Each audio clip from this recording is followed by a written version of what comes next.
Well, I am going to discuss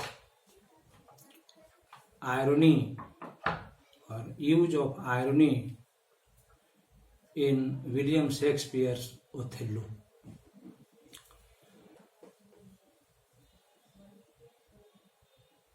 William Shakespeare makes much use of irony in his plays in general and his play Othello in particular. Before I talk about the use of irony in Othello, I shall talk about the definition of irony, its origin, with some examples. Irony is a literary device in which there is a gap between what is said and what is in reality. In other words,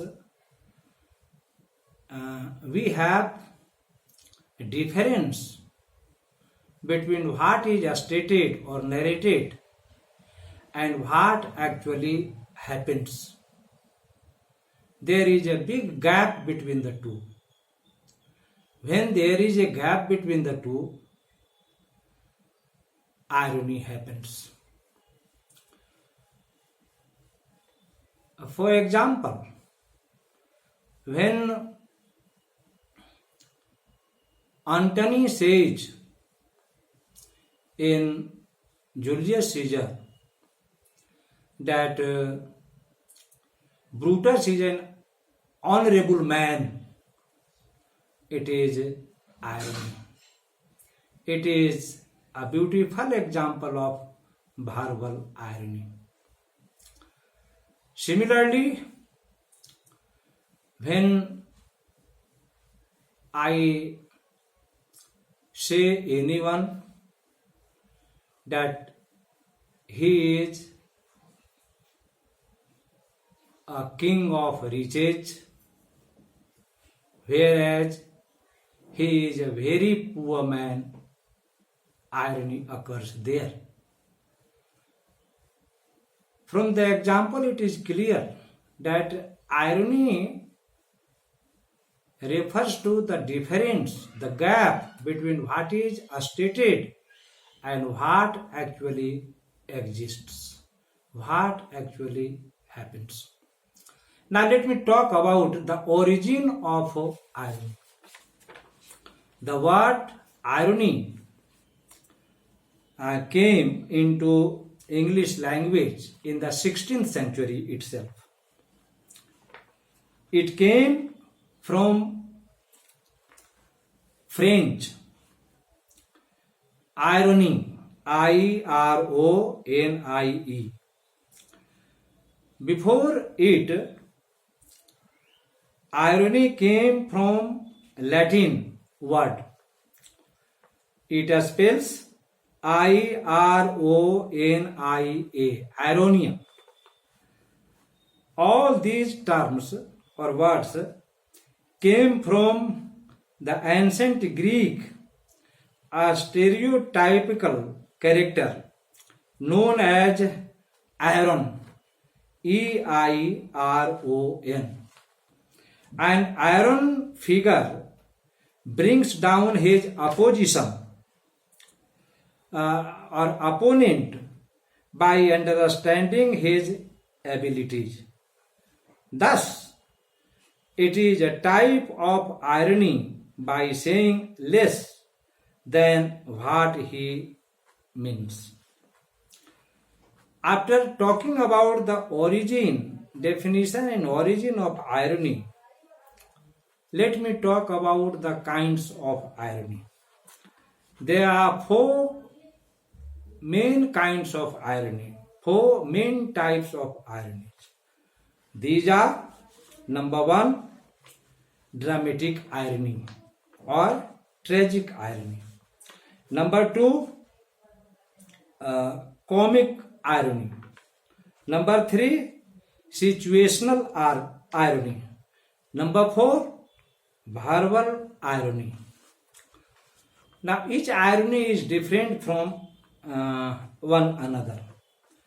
Dramatic irony occurs when the writer says something or when the character performs something and the audience knows something else.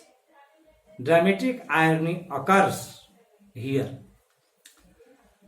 A beautiful example of dramatic irony is in Romeo and Juliet by William Shakespeare.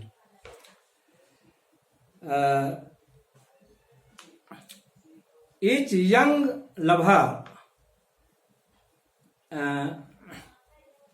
takes poison thinking that the other is already dead or no more in the world. So there is a gap between appearance and reality, between the words are stated and the reality that occurs, that happens. Comic irony is a kind of satire. It is used for the effect of comic in comedy, in short story, in other branches of literature. Beautiful example of comic irony is in O. Henry's The Gift of the Magi. It is a story about Della and Jim. Della sells her beautiful long hair to buy a chain of a beautiful watch for her wife. Whereas her wife, Jim, sells the watch to purchase a beautiful set of combs for his beautiful long hair. So, comic irony takes place in the story. The third type of irony is situational irony. It occurs when an expected outcome is subverted. Example of it we have in O. Henry's The Gift of the Magi. The husband sells his watch to buy a comb of buy a set of combs for his wife, and the wife sells her beautiful hair to purchase a beautiful platinum fob chain for the watch of her husband. So, situational irony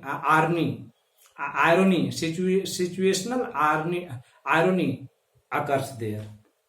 The fourth is verbal irony.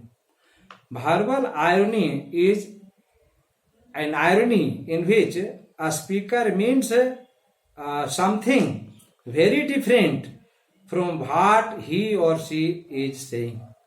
Example of this type of irony is the knight in Monty Python and the Holy Grail.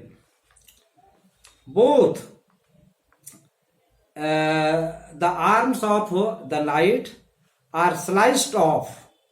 However, he says nonchalantly, it is just a fleshy wound. Thus, verbal irony occurs here. Now, let me talk about the use of irony in the play Othello by William Shakespeare. Othello is full of ironies. We have use of irony throughout the play.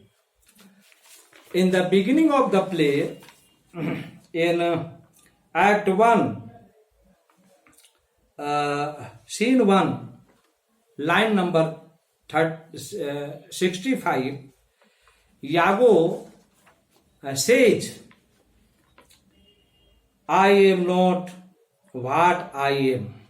This is a famous line from the lips of Iago. Iago appears to be very loyal, to be very trustworthy, to be very, very faithful to his master, to his boss, Othello. But the fact is otherwise. He is bent upon eliminating Iago.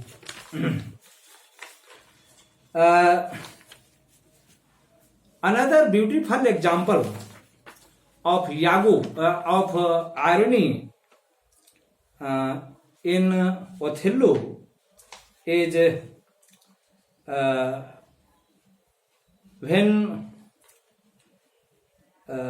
Othello plans against Othello.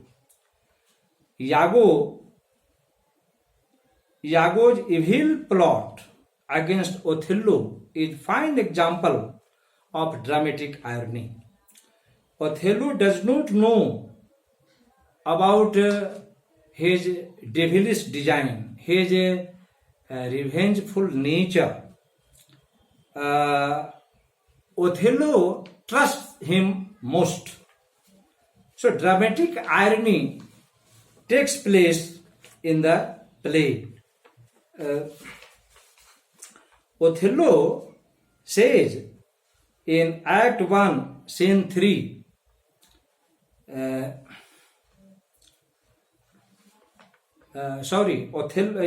Iago says in Act 1, Scene 3 of the play, after some time to abuse Othello's ear, he hath a person and a smooth dispose. In other words, Iago plans to convince Othello that he is not keeping track of his wife Desdemona, and that another character, Cassio, is too familiar with her Desdemona. There is dramatic irony here. There is use of dramatic irony here. Dramatic irony occurs when Othello smothers Desdemona with a pillow. Othello thinks that Desdemona is guilty. She is not faithful and loyal to him. He is under the false assumption that Desdemona is in affair with Cassio. But when Othello kills Desdemona, audience knows that Desdemona is innocent, that Desdemona is not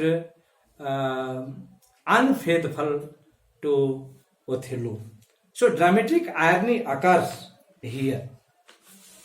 Similarly, let me give examples of the use of irony from some other plays. Dramatic irony occurs when King Duncan in Macbeth says that he trusts Macbeth much. To quote the text, he was a gentleman on whom I built an absolute trust. But the audience knows that Macbeth is plotting to kill Duncan. So, dramatic irony occurs here. The Greek myth of Oedipus Rex, as told in Sophocles' play Oedipus Rex, is full of dramatic irony. King Oedipus wants to expose the killer of the former king, Laius. The audience knows that Oedipus is the killer, but Oedipus does not realize that he killed the king. So dramatic irony occurs in the play Oedipus Rex by Sophocles. In this way, now verbal irony occurs when Iago tells Othello to be careful about jealousy. He really does not want Othello to be careful. So, it is the example of the use of verbal irony in Othello. Again, irony is abundant, or irony is in abundance in Othello. To conclude, irony is a great weapon in the hands of the writer, dramatist, author. The use of irony adds suspense and interest to the story. So, irony is a very good thing, good literary device for the authors, for the writers, for the speakers to use. It adds charm, it adds beauty, it adds suspense and interest to a story. Thanks.